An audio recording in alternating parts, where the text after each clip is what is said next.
No ar, 18 horas.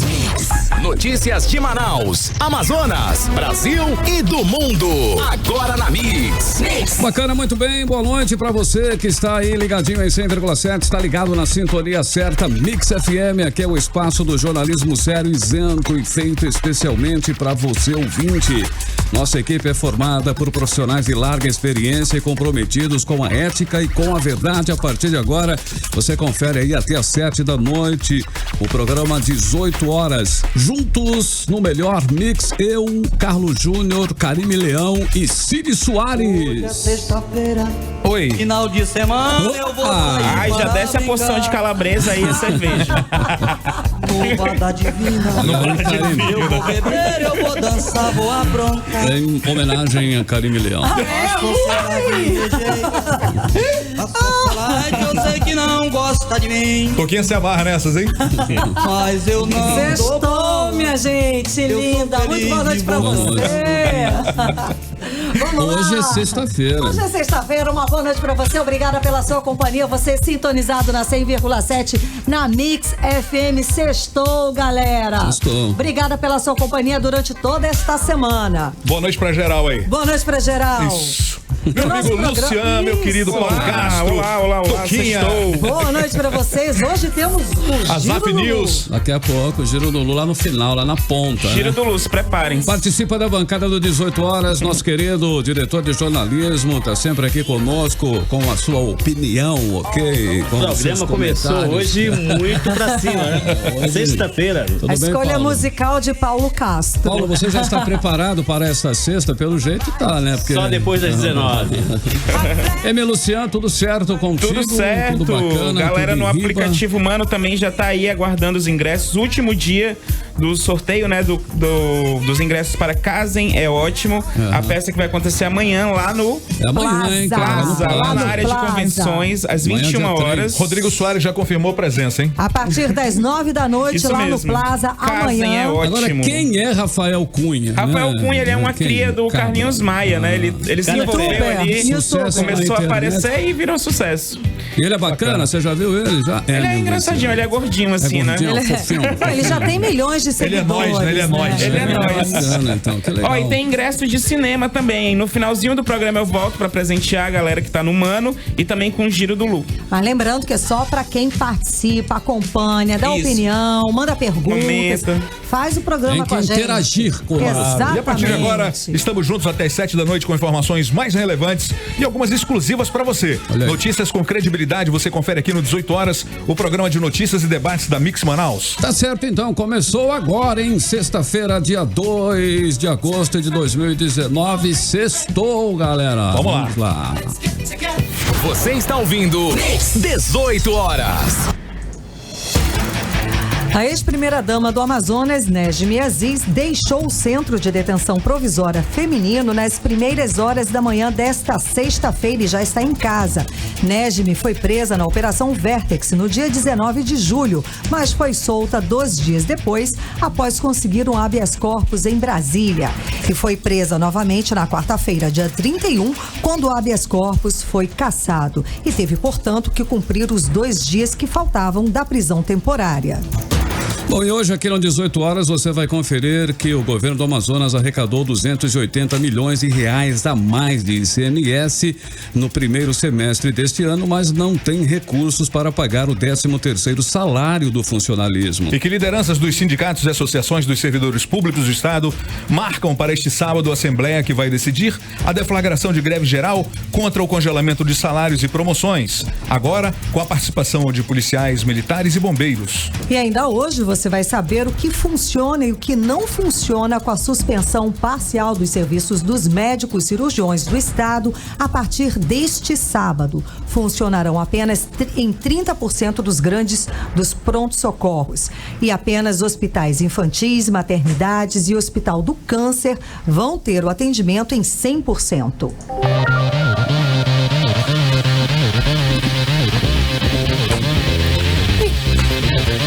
Como eu disse, a ex-primeira-dama, Nejmi Aziz, ela deixou o centro de detenção provisória feminino nas primeiras horas da manhã desta sexta-feira e já está em casa.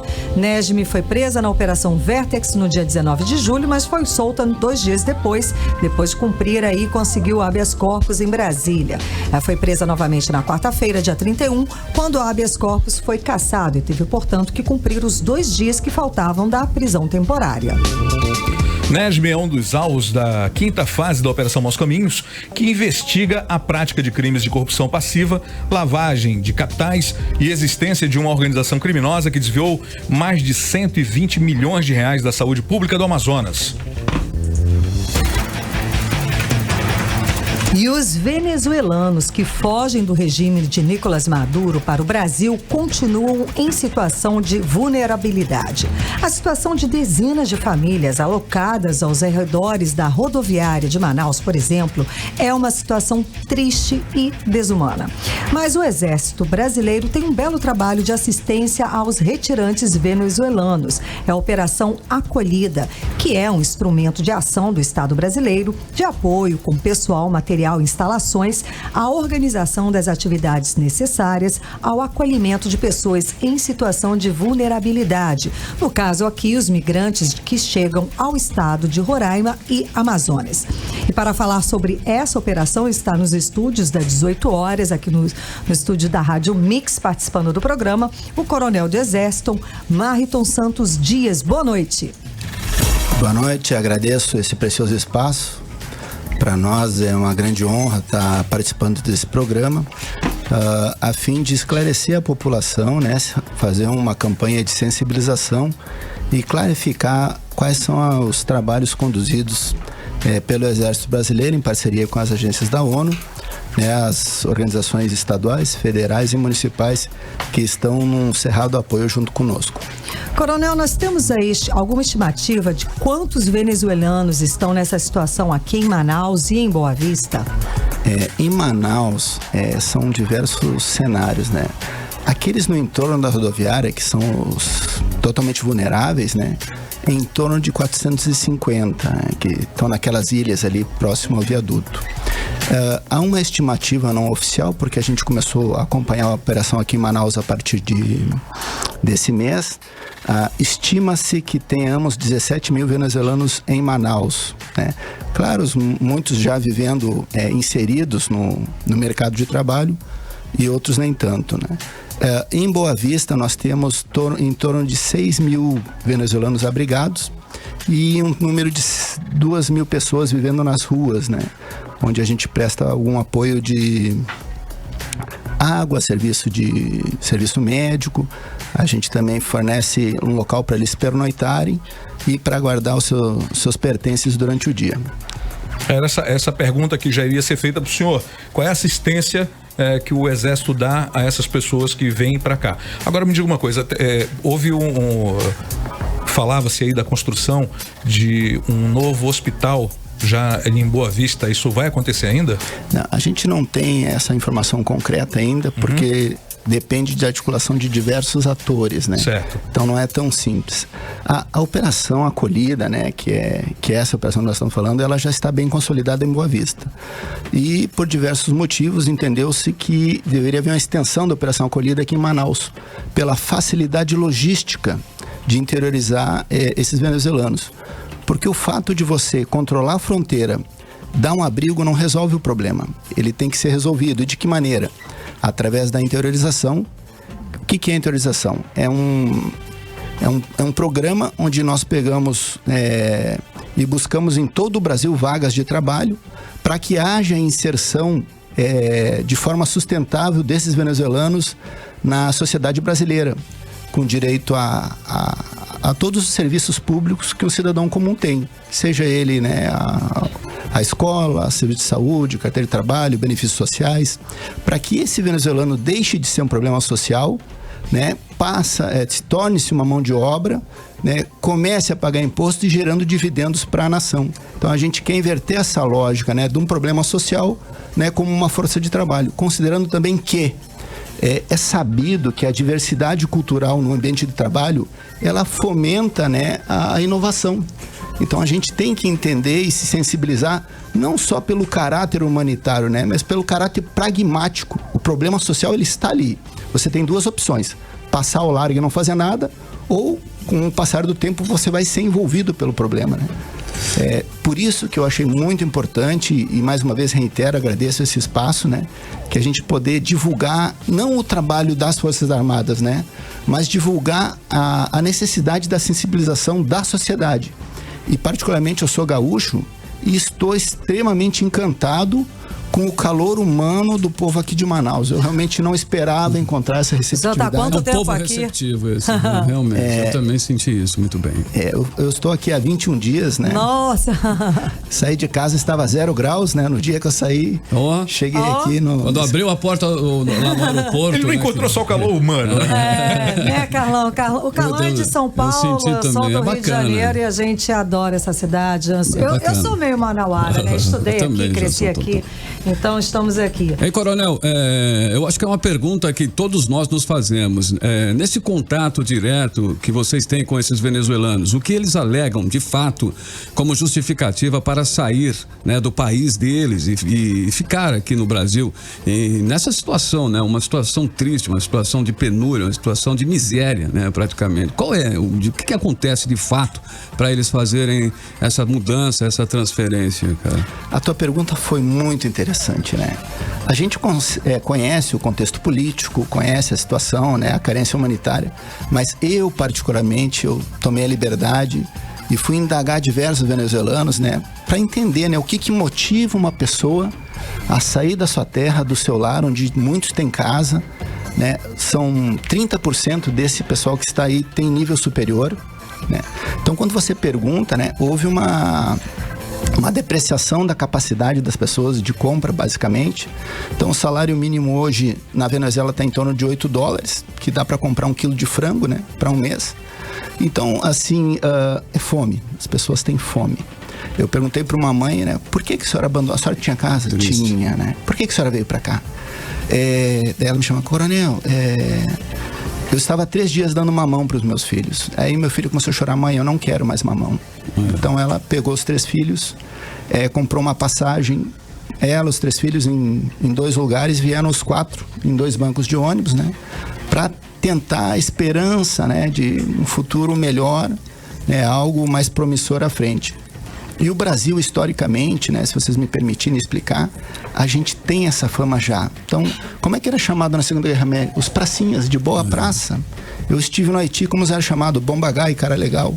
Então, é nosso, é do brasileiro esse calor humano. Bacana. De acolhimento, né? De acolhimento, né? Então, mais uma vez, a gente está ratificando essa postura do brasileiro, da diversidade cultural que está se confirmando mais uma vez. É bom a sua fala, até porque as pessoas aqui ainda têm um coração muito duro. Muitas pessoas, né, criticam até as ações dessas pessoas de virem para cá. Por que não ficam na sua terra? Por que não dão um jeito? Então, as explicações foram muito pertinentes. Eu acho que é muito válido a sua historicamente, o Brasil, ele é uma terra que acolhe bem, né, as pessoas. Estamos conversando com o coronel do Exército, Marriton Santos Dias, sobre a Operação Acolhida, né, que é um trabalho social com os migrantes venezuelanos.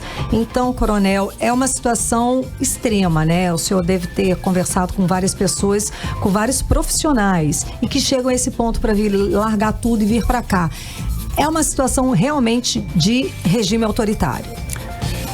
Falar sobre o contexto político da Venezuela é complicado, principalmente eu, por ser militar. Claro. Né?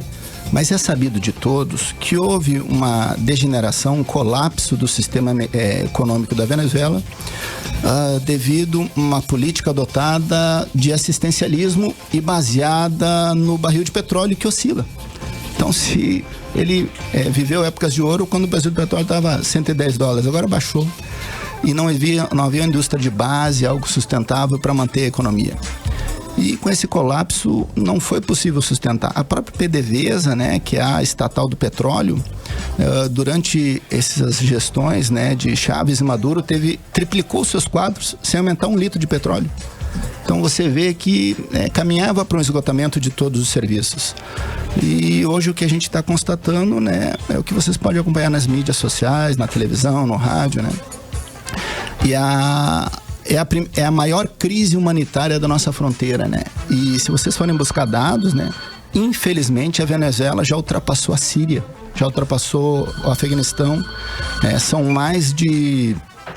Aqui no Brasil, desde de 2015, 170 mil venezuelanos já passaram aqui por nós, né?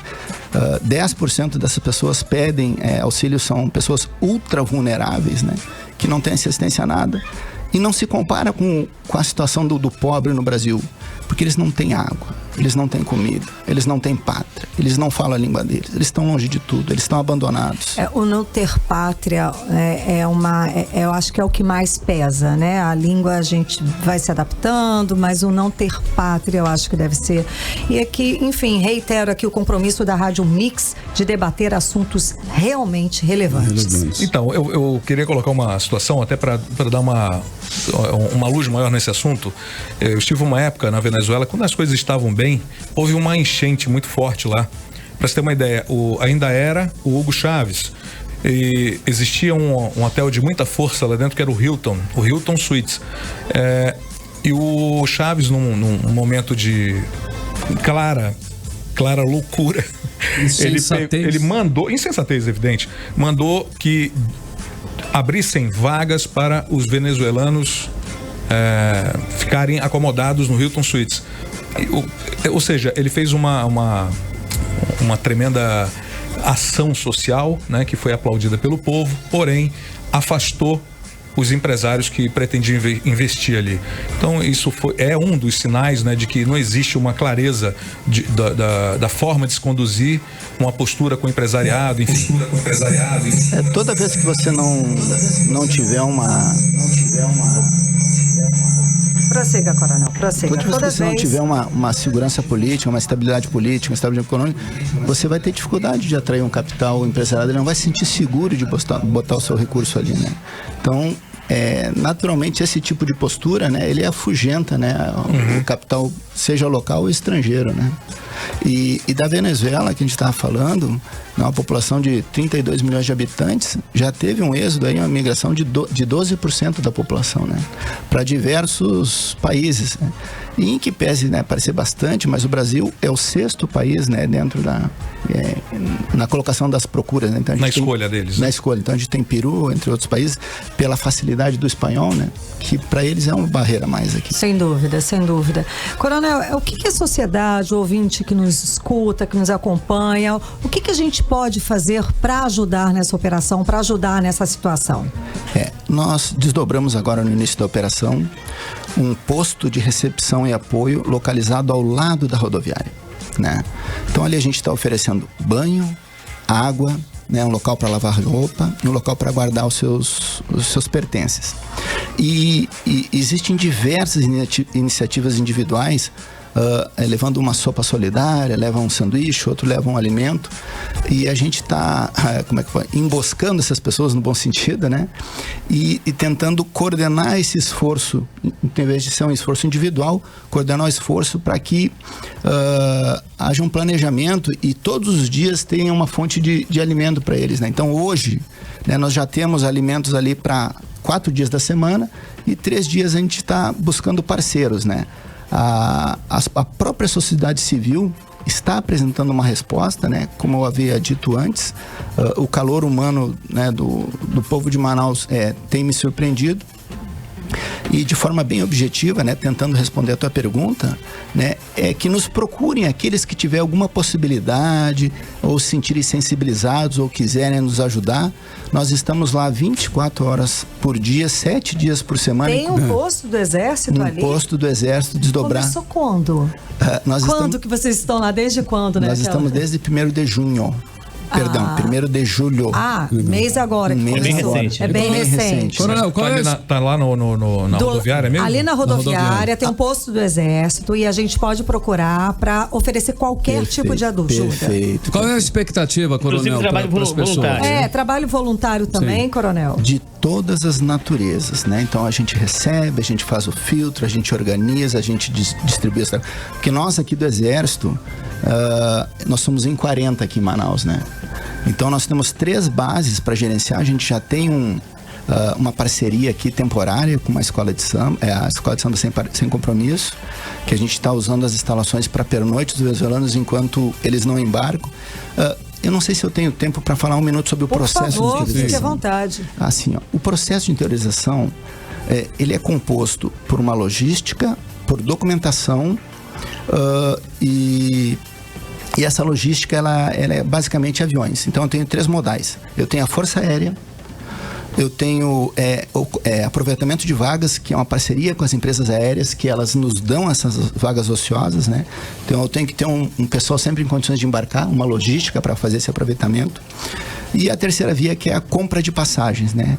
Que são agências da ONU que têm esse recurso e nos ajudam em muito.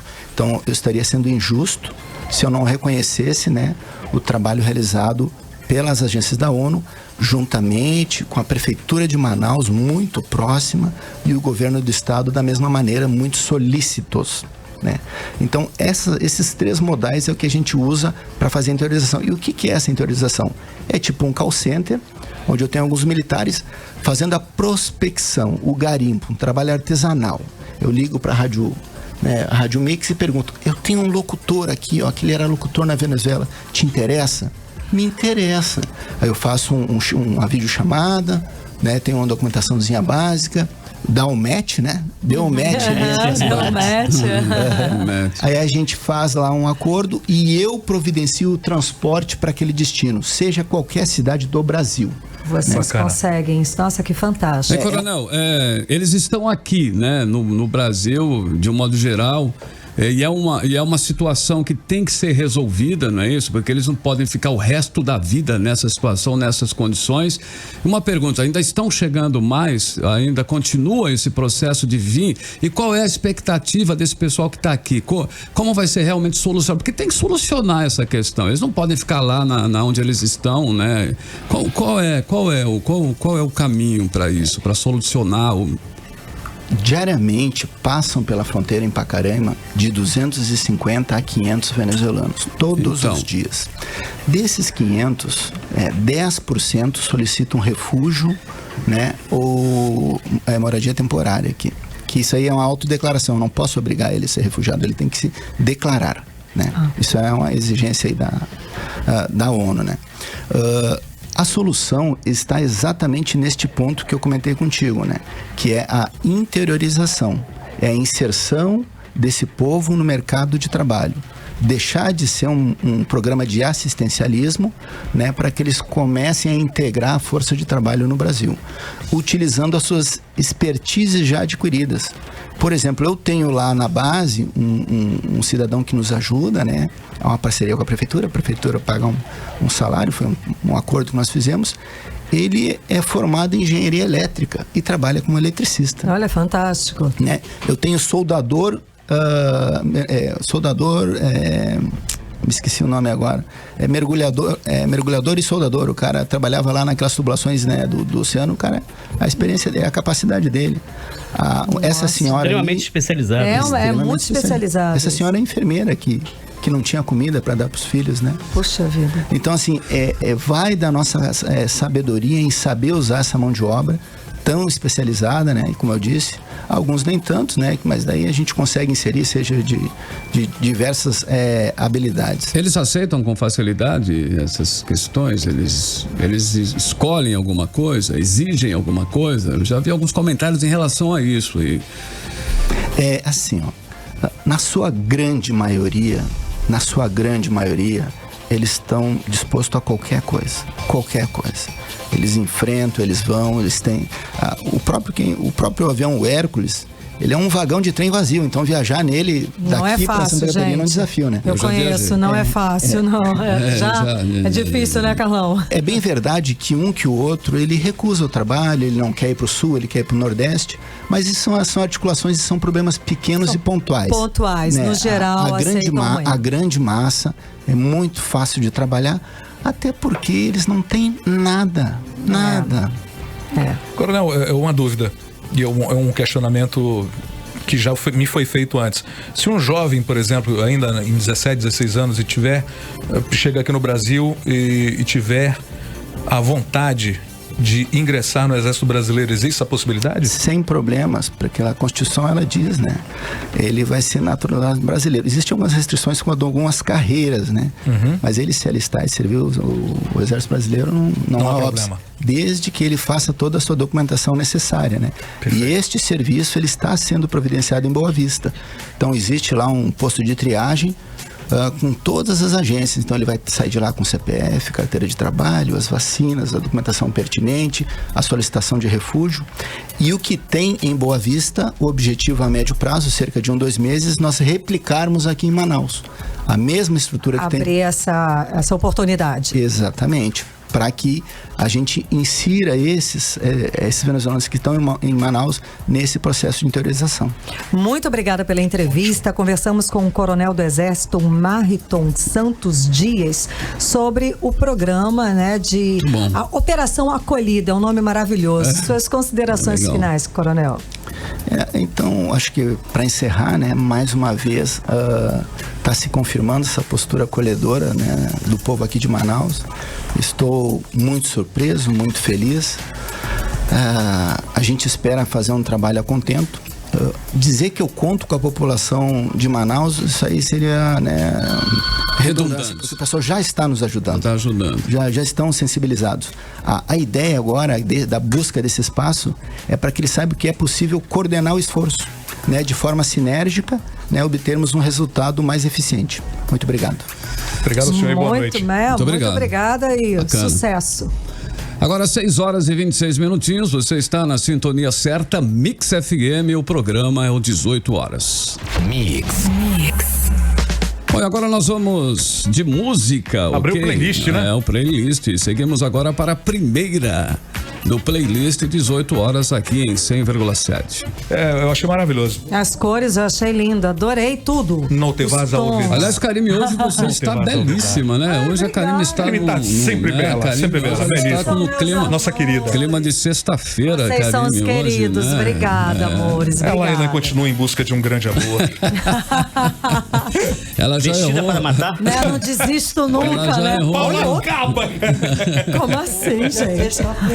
Final de semana eu vou sair para brincar. É isso aí. Barda Divina.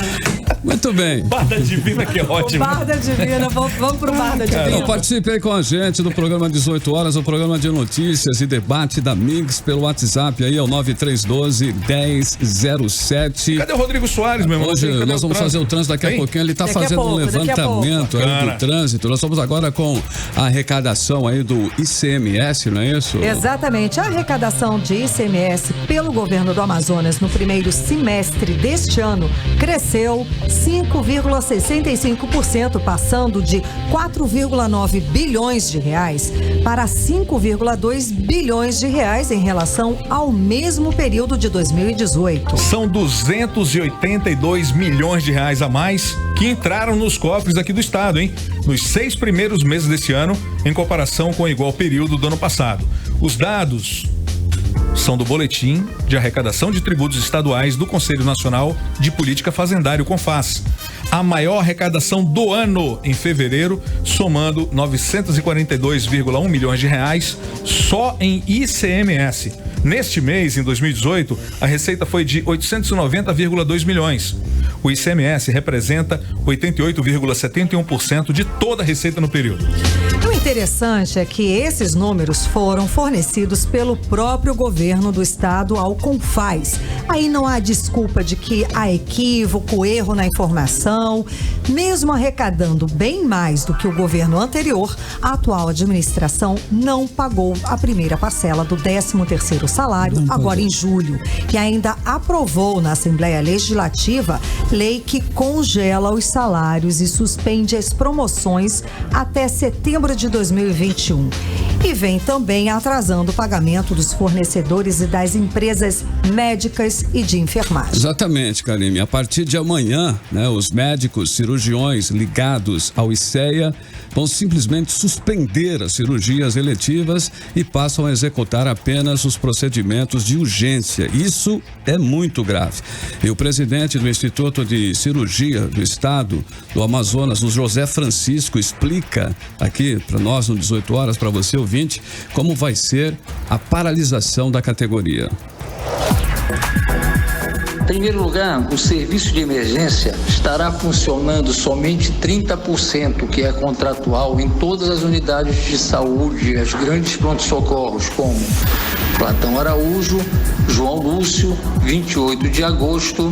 Nos pronto-socorros infantis estará funcionando na sua totalidade, 100%. No Hospital Secom, também na sua totalidade, o atendimento 100%. E maternidades continuarão normalmente 100% do atendimento. Suspensão parcial dos serviços, os SPAs, as cirurgias eletivas e o ambulatório. Cabe aqui ressaltar que todos os médicos que estão nesse dia de plantão nessas unidades que eu acabei de citar serão remanejados para os 3 grandes pronto-socorros, Platão, 28 e João Lúcio, para continuarem prestando atendimento de urgência e emergência para a população. Serão atendidos os casos vermelhos, laranja e amarelos. Aí não tem mesmo para onde correr. É o resultado, é o fato consumado de que o Estado tá quebrado. Se correr... se ficar, o Estado então, quebrou, é complicado. Aí tá a reação de pessoas sérias, um médico, você vê chegar a esse ponto, a ter que dar essa declaração, a equipe toda ter que trabalhar dessa forma parcial, ver que, pelo menos assim, nas maternidades, o Instituto de Câncer, de cirurgia, trata-se de cirurgias. Exato, mas é o ponto do ponto, é além do ponto. Passou do ponto. É preciso sim sentar, há de se conversar, resolver e reunir apenas, parece que não está adiantando. É preciso medidas efetivas. Não era para chegar aí. Na verdade, eu faço uma outra leitura. Dinheiro, pelo que nós já falamos aqui, falta gestão. Tem isso também. Exato, há de se resolver, mas vontade política para resolver. Aí pronto, você resumiu na frase. Nós não podemos deixar que vidas corram risco por falta de gestão. Eu falei isso ontem. Falta ser político. Falta gestão política. Falta de vontade política, de visão política. Gente, mas Você imagina... As pessoas vão morrer, isso é muito sério. O pronto-socorro ficar funcionando só com 30% da capacidade. Isso é muito sério. Olha, vamos lá, vamos trocar em miúdos. 70% correndo risco. As pessoas vão morrer. As pessoas vão morrer, Pessoas vão morrer. Isso é um crime anunciado. É um crime anunciado. É uma real. As pessoas vão morrer, então... As pessoas vão morrer. Se não tiver uma intervenção urgente, exato, é o que vai acontecer. Os médicos estão avisando, estão pedindo. Tá parecendo que tá faltando força de comando, né? Tá faltando força de comando. A bem da verdade é isso. Tá ao ponto de faltar vergonha na cara. Bom, segundo os representantes do Instituto de Cirurgia do Estado do Amazonas, o ICEA, eles também vão fazer uma paralisação, e o motivo da ação aí que a gente estava ouvindo, é a falta de pagamento do mês de maio e a existência de 5 meses em atraso. Ainda segundo o presidente do ICEA, o José Francisco, a categoria só volta a trabalhar com 100% do efetivo se o governo do Amazonas pagar pelo menos 2 meses dos 5 que estão em aberto. Eu gostaria de falar uma coisa aqui também. Nós estamos abrindo espaço para que venham aqui e nos desmintam, por gentileza. Nós estamos esperando. Tomara, a gente sempre convida, né? mesmo. Convidamos e desminta e prove que nós estamos... não tem dinheiro. É uma missão. Desminta e prove, né? Aqui pelo Humano as pessoas estão muito desesperadas. Complicado. Eles estão falando que a gente está virando uma Venezuela. Daqui a pouquinho a gente está voltando, tá indo para lá. Olha, estão arrecadando mais.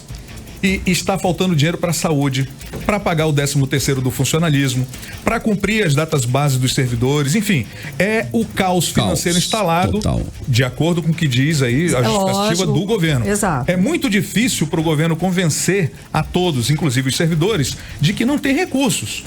E ontem aqui no programa, o deputado Serafim Correia deu a dica para o Estado pagar o 13º ao menos dos professores. Segundo Serafim, a Cefaz tem 334 milhões de reais do Fundeb e com apenas 60 milhões de reais desse recurso, pagaria o 13º de todos os professores. Está tranquilamente claro aí que falta estabelecer prioridades, falta experiência administrativa, falta gestão, diálogo, falta sensibilidade política à equipe que está no governo, a equipe do governador. Essa greve pode afetar os serviços da saúde, o funcionamento das escolas, a segurança pública, enfim, todo o funcionamento do Estado. É uma travada geral. E mais uma vez aí o grande prejudicado será quem, Karime, Cid e Paulo Castro? Quem serão os prejudicados? A população, o cidadão e, pior, os mais necessitados, como sempre. Exato. E ainda sobre essa crise, o Movimento Unificado dos Servidores Públicos do Amazonas reúne categoria para discutir possibilidade de greve geral também a partir da semana que vem. A decisão será em Assembleia Geral, que acontece amanhã, sábado, a partir das 9 da manhã. A repórter Odineia Araújo tem os detalhes. O encontro desta sexta-feira foi para convocar todos os servidores públicos a comparecerem na Assembleia Geral deste sábado. O representante do movimento, Jaime Lopes, falou do assunto. Nós iremos deliberar sobre uma provável paralisação geral, uma greve geral de todos os servidores públicos. Imagina, educação, saúde, segurança, isso geraria um caos social, mas não é isso que nós queremos. Exceto se o governador demonstrar respeito pelos servidores e, consequentemente, o compromisso social, chamar a liderança de fato, não apenas para apresentar uma postura irredutível, dialogar e chegar a um consenso para respeitar os direitos dos servidores, porque essa foi a promessa dele em campanha. Para a presidente da Aspron Sindical, Elma Sampaio, uma nova greve na educação pode comprometer todo o ano letivo de 2019. Nós não queremos novamente ter que parar as atividades, não é? O que vai ser muito prejudicial aos alunos por conta dessa decisão do governador Wilson Lima do congelamento salarial. E não é justo que novamente essa categoria precise entrar numa greve causando o caos na educação. Nós não queremos isso, é muito complicado. Jaime Lopes reforçou que a categoria não aceita o discurso do governo de que não há recursos. Nós não podemos ficarmos, inclusive, a uma ameaça, a uma mentira que é reproduzida na sociedade, que se nós não aceitarmos isso, o servidor, ele não terá salário a partir de outubro ou novembro. Isso não é verdade, porque o Estado do Amazonas, e nós provamos, inclusive, nesse semestre, ele é superavitário. O Estado do Amazonas, ele é pujante face à produção do polo industrial e a elevação, né, da arrecadação em relação ao ICMS. Então, essa mentira, ela precisa ser desconstruída. Odineia Araújo para o 18 horas.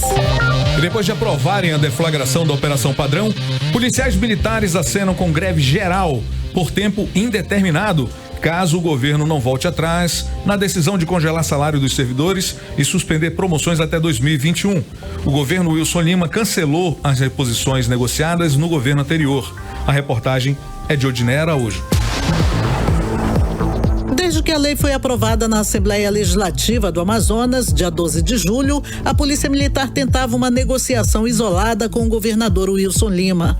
Sem acordo, a categoria se juntou ao MUSP, movimento que reúne os demais servidores, e iniciou esta semana uma operação padrão com redução de serviços. O representante da categoria, Gerson Feitosa, disse que os policiais militares podem entrar em greve caso a lei não seja revogada. Nós estamos prontos para outro movimento grandioso com uma parada total das atividades da Polícia Militar na próxima semana. Não queremos em nenhum momento que isso aconteça, porque a população é quem sofre, gente. É a população que precisa do policial militar na rua para colocar segurança para você ir trabalhar, para você poder ir na loteria pagar uma conta, para você sair para comprar um pão. Manaus está numa situação que você tem medo para sair para comprar um pão. Você imagine sem polícia militar na rua. Então a gente pede, reitera mais uma vez que o governador do estado se coloque à disposição para negociar com as categorias, que o vice-governador desça do pedestal onde ele está.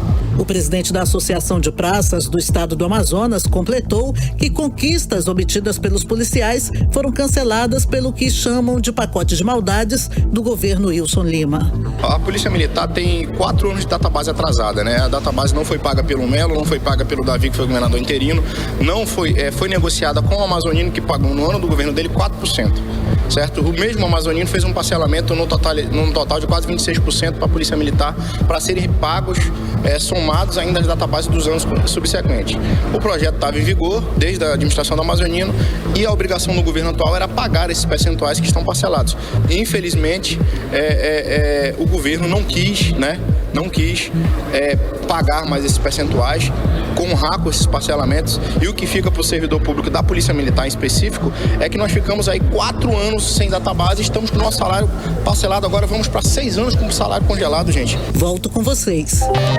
Muito bem, agora são 6 horas e 43 minutinhos em Manaus, Mix FM, programa 18 horas com você até às 7 da noite. Vamos saber agora como está o trânsito em Manaus com o repórter Rodrigo Soares. Trânsito. Boa noite, Carlão. Boa noite a todos. Vamos lá acompanhar o trânsito agora. Sexta-feira, né? Trânsito naquele pique. Sexta-feira. Então, fazendo um panorama aqui na cidade, na Avenida Jalma Batista, o trânsito no sentido bairro tem fluxo bastante complicado. Darcy Vargas, nos 2 sentidos também bastante complicado. Lá na rotatória do Coroado, o sentido bairro da Avenida André Araújo tem fluxo lento. O sentido centro da Efigênio Salles também bastante complicado. E outro local bem complicado também é na Cosme Ferreira, no sentido bairro da Via, lá no Coroado. 18 horas. Hoje é sexta-feira. Ih, Cid, eu acho que eu apertei alguma coisa aqui errado. Você apertou,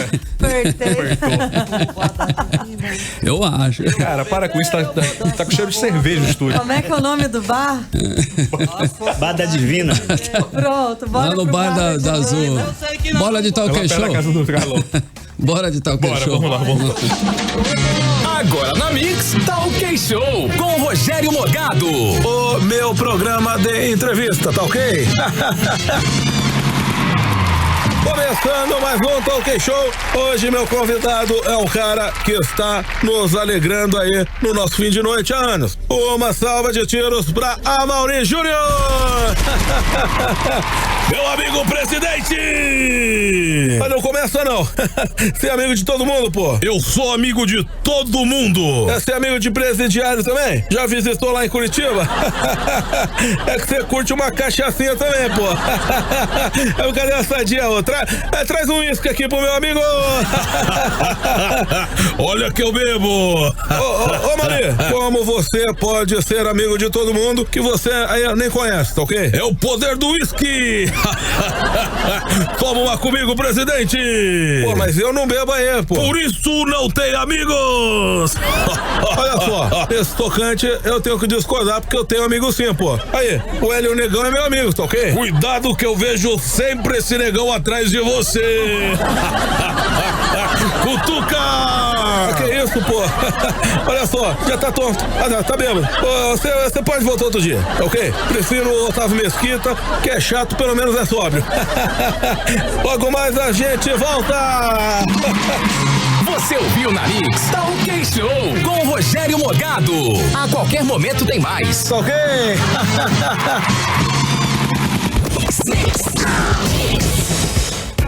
Muito bem, agora são 6 horas e 46 minutinhos. Vamos curtir aí mais uma música. É hora de mais um som pra você aqui no Playlist 18 horas na Mix FM.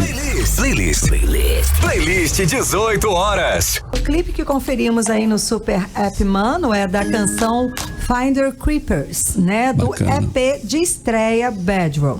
O clipe acompanha a cantora aí, o seu parceiro, do musical Code Fans e um grupo de jovens se divertindo numa balada maravilhosa, tipo sexta-feira. E o Lu tem mais informação do Play. Isso mesmo, então eu nem sabia. Quando eu vi, eu falei, gente, eu tenho que falar que o CD dela de estreia entrou nas plataformas digitais essa madrugada. Olha aí. Se chama High Expectations. Tá vendo? Anotou? Tem vários hits aí, vários featurings. Só música pra vender, música chiclete. É a Mabel. Adoro. Adoro. Anotou, também, né? Passei a ser fã agora. Eu vou ver até onde Quando tá. você vê ela, o corpinho melhor, você vai gostar mais. Pois é, eu vou procurar. Você tem um telefone tipo de fã música, clube? Esse tipo de música, chiclete, quando chega o comecinho de todos os cantores, né, dessa nova geração. Mas daqui a pouco começa a fazer um sucesso estrondoso e essas músicas chicletinho, elas voltam um pouco mais depois. Foi aqueles casos que nós mostramos aqui esses dias, né? Olha um caso aqui, ó. 2006, voltando aí. Olha um caso de chicletinho. Ele amou essa música, fazer o quê? Dói meu coração, cara, sério. Tá bom então, pessoal. Agora são 18h52. E a maternidade Ana Braga está com desabastecimento de medicamentos. A maternidade não tem sequer antibióticos usados após os partos, além da falta de materiais básicos como soro fisiológico e luvas.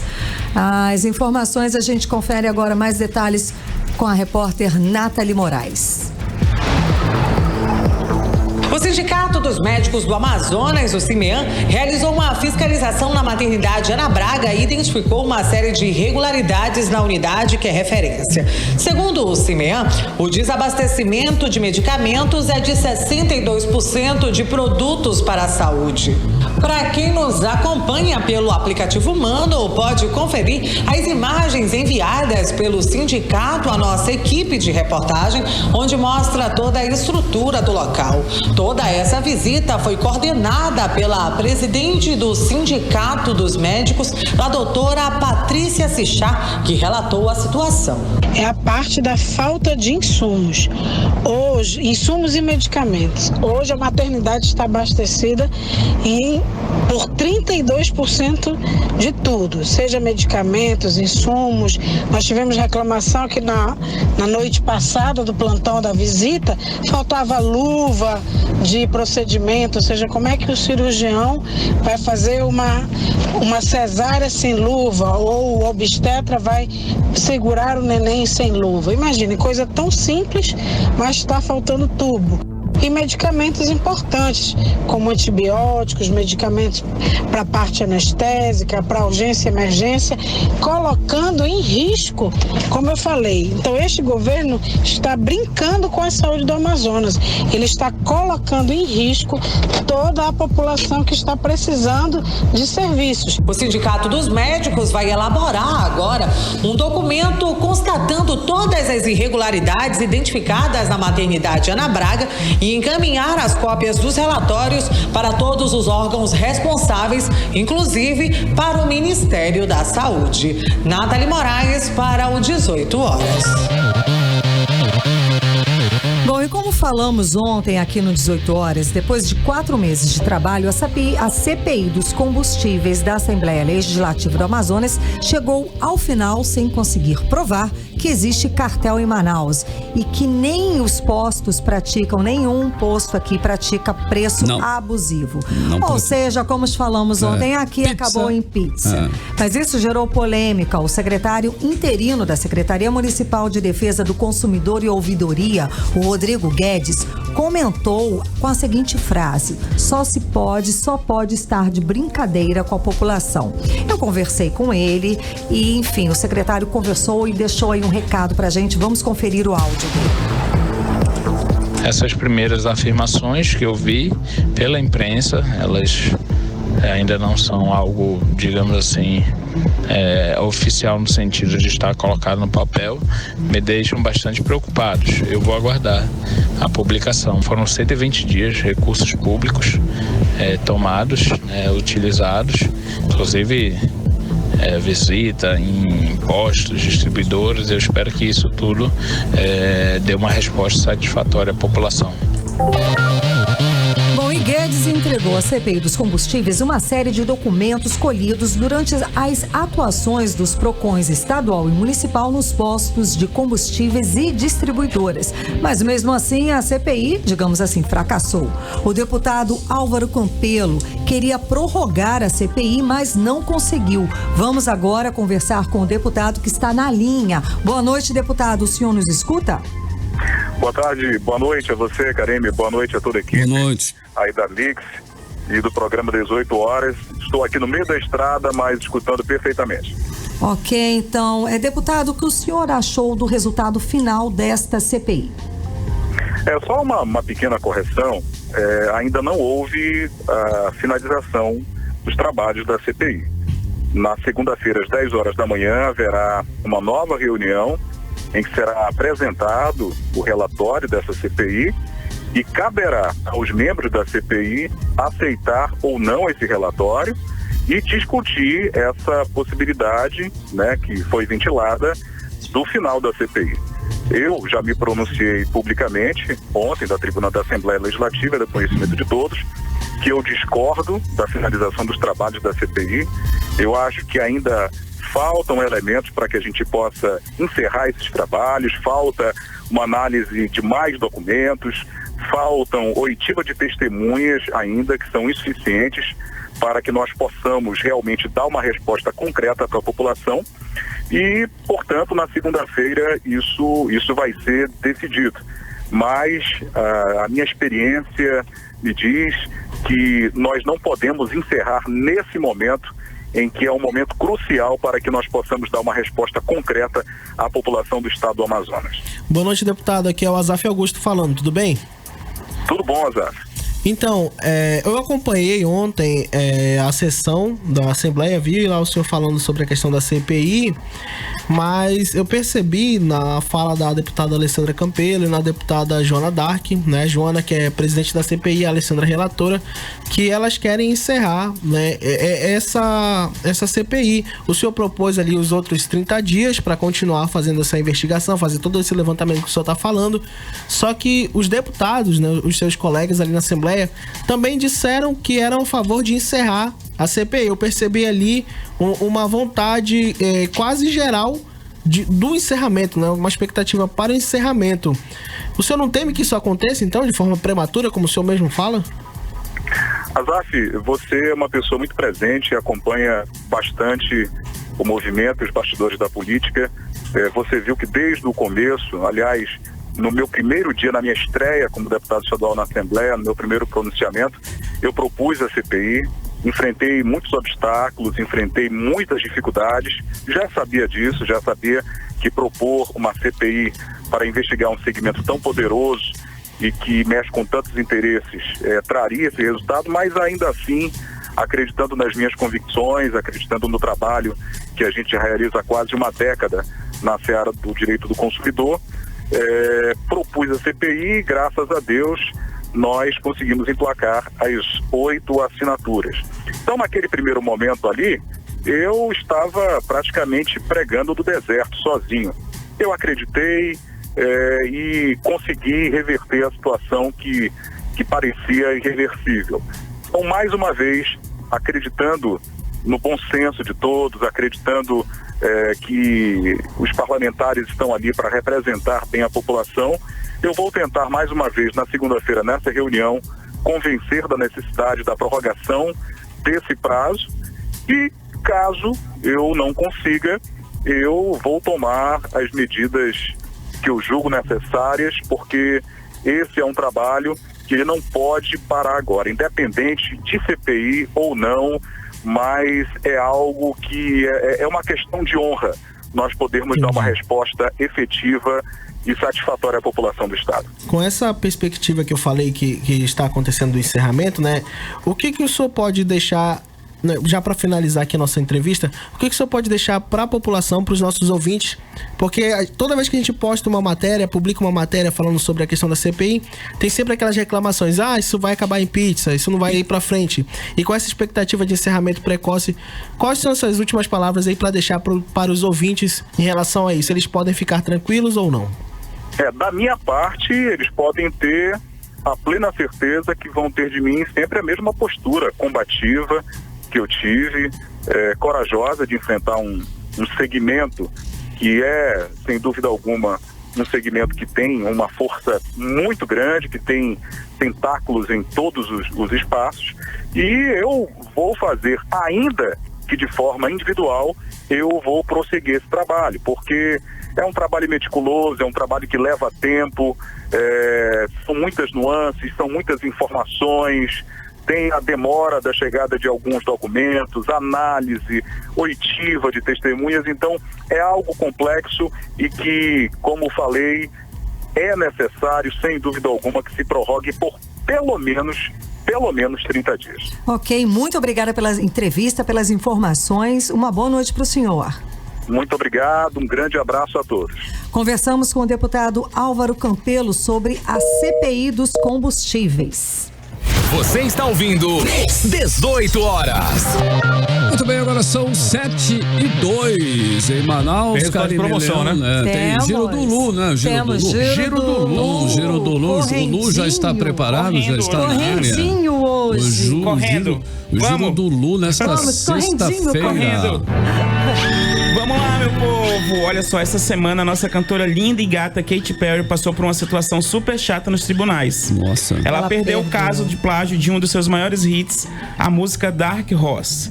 O júri concluiu, sim. Sério, perdeu. O júri concluiu que a música é sim uma cópia da música Joyful Noise do cantor Flame. O cantor, ele vai receber 2,7 milhões pelo processo.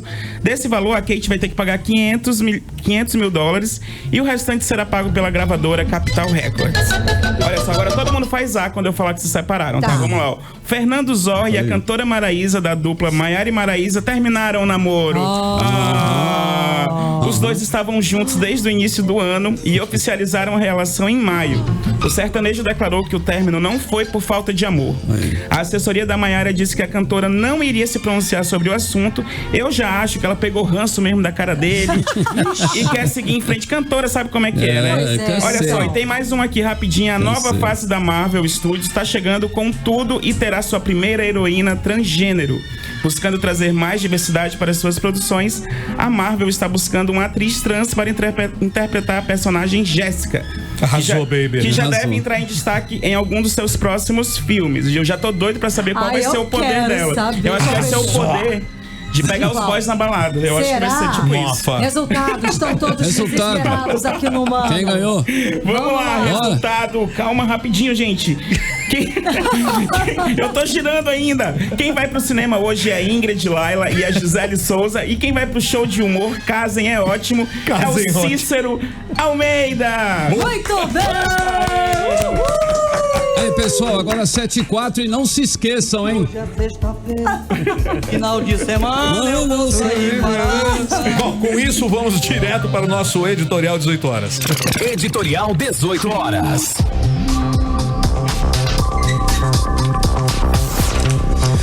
Bom, o governo do Amazonas não conseguiu convencer os servidores públicos de que o Estado está sem dinheiro para cumprir suas obrigações.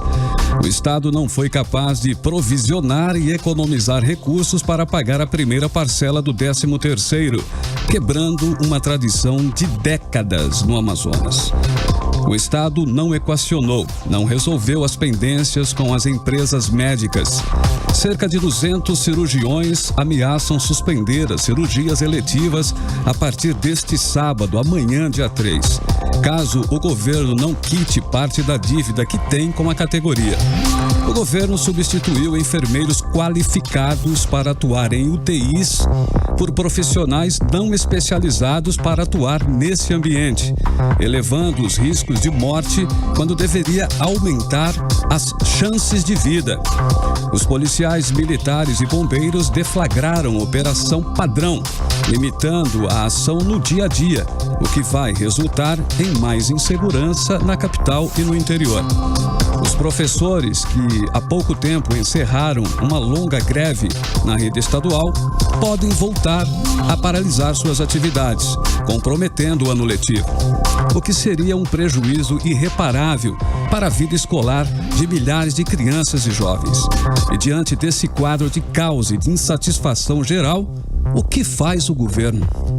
Se limita a apresentar dados e números irreais, não dialoga com as categorias e coloca nas costas dos servidores o maior sacrifício no pacote de ajustes e cortes de gastos. Não há criatividade, não há eficiência, não há gestão. A narrativa de culpar os governos passados fracassou, não colou. Vidas estão em jogo.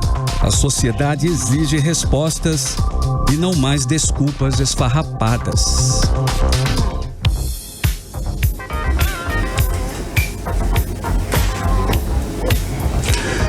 7h07. Tá na hora, pessoal. É segunda, né? Boa noite. Beijo, ótimo fim de semana. Você ouviu 18 horas. As notícias do Brasil e do mundo. De volta amanhã. 18horas.com.br, o site de notícias da Mix Manaus. Mix.